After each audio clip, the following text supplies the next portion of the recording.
Alright guys, this is Rich from the RCNetwork, and I wanted to bring you guys a small little video that contains actually two parts.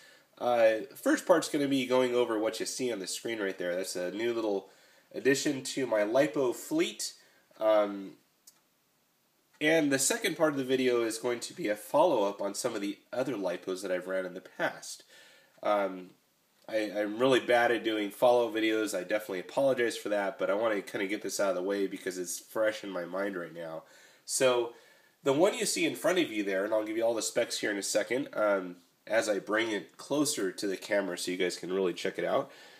This is a ThunderPower 5300 milliamp 65C rating, and that's a 65C continuous with a 130C burst. This is a 2-cell LiPo, so it's running at 7.4 volts, and I picked this up at my local shop, which is Nitro House. I was actually on the way to my track and just wanted to try out something new. I'm down to about 3 batteries right now, and without going to a huge ticket multi-port charger, I wanted to be able to keep running and not have to worry about waiting for things to charge and things like that. So I picked this thing up. This was 88 bucks. This does include a Dean's connector already soldered on, which is really cool because I hate soldering onto live batteries like this. So as you'll notice in my updates here, pretty much all my batteries are the plug-in adapter deals.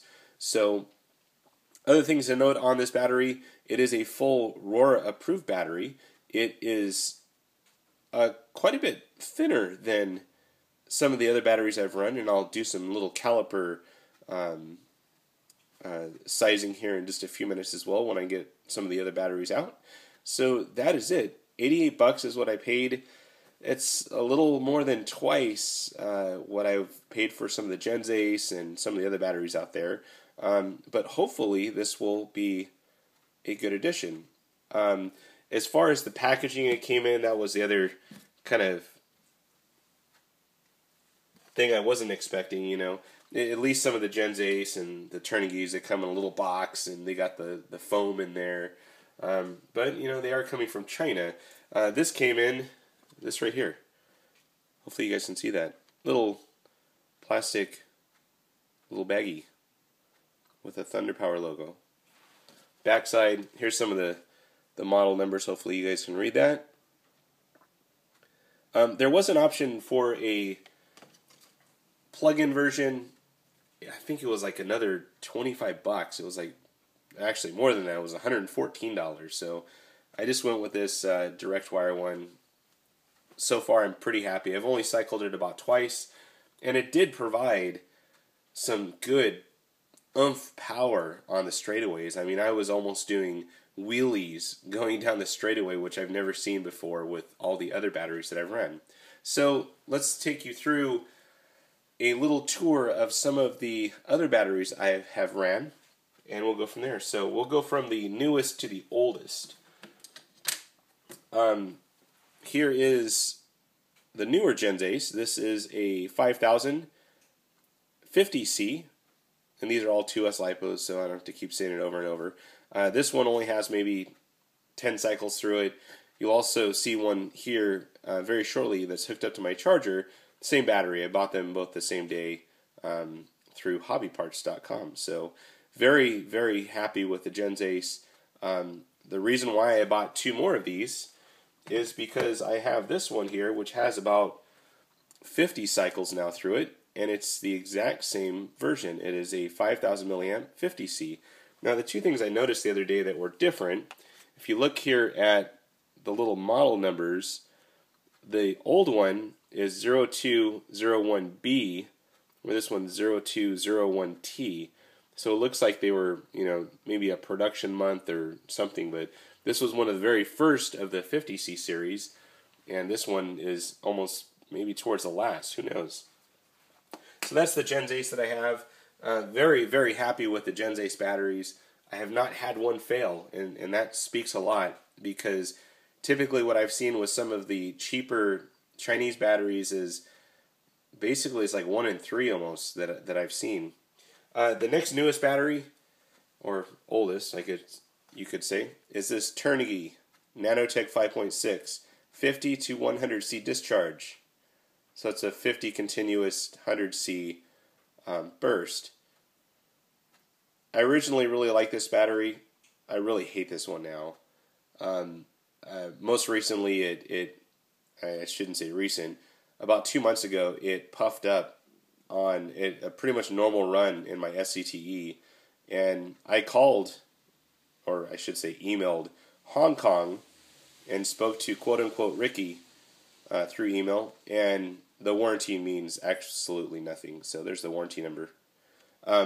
Basically, there's a 30-day warranty, and it's only for low voltage issues, and you have to send in pictures of it hooked up to a charger, and they may send you one next year sometime. So anyways, this one is going to be disposed of correctly, but it is puffed now, and it won't even sit.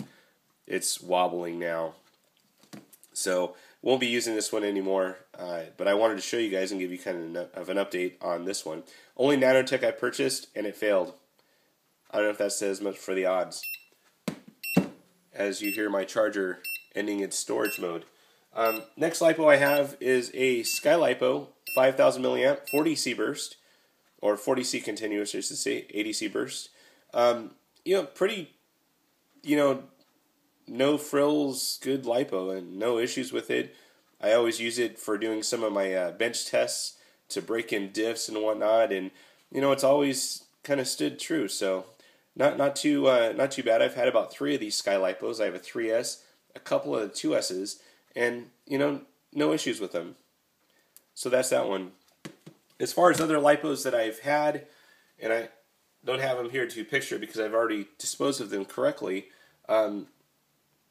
I've had a bunch of the regular Carnegie batteries, and once again, Carnegie right there. Out of the 4 other Carnegies I've had, 3 of them have ballooned. So that's not saying much for the Carnegie brand. I packed up those batteries as far as, I got my use out of them. I probably had 30, 50 cycles out of them.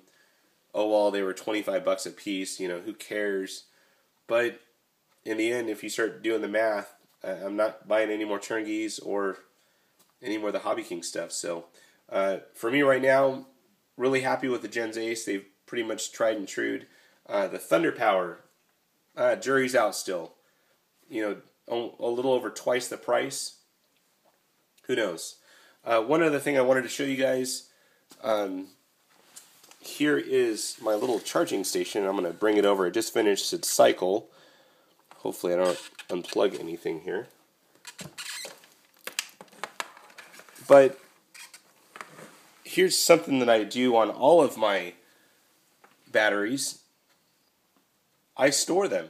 If I'm not going to use my battery for 1 to 2 days, I pretty much put them in a storage mode on my little EOS 0606i charger from Hyperion, and it charges it up to about 7.8 volts, and it just leaves it there. So that's a safe storage mode for any of the LiPos.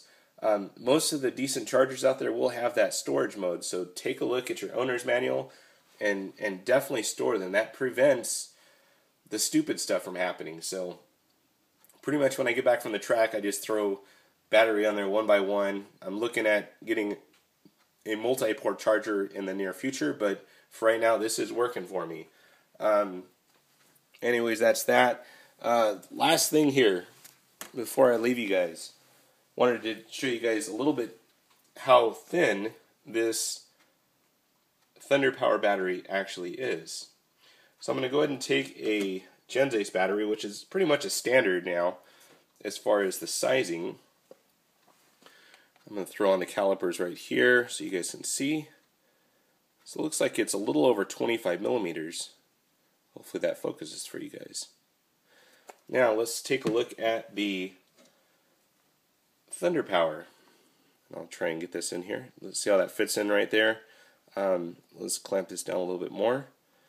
And it looks like it's right over 23 millimeters. So if you chalk it up, that's 2 millimeters.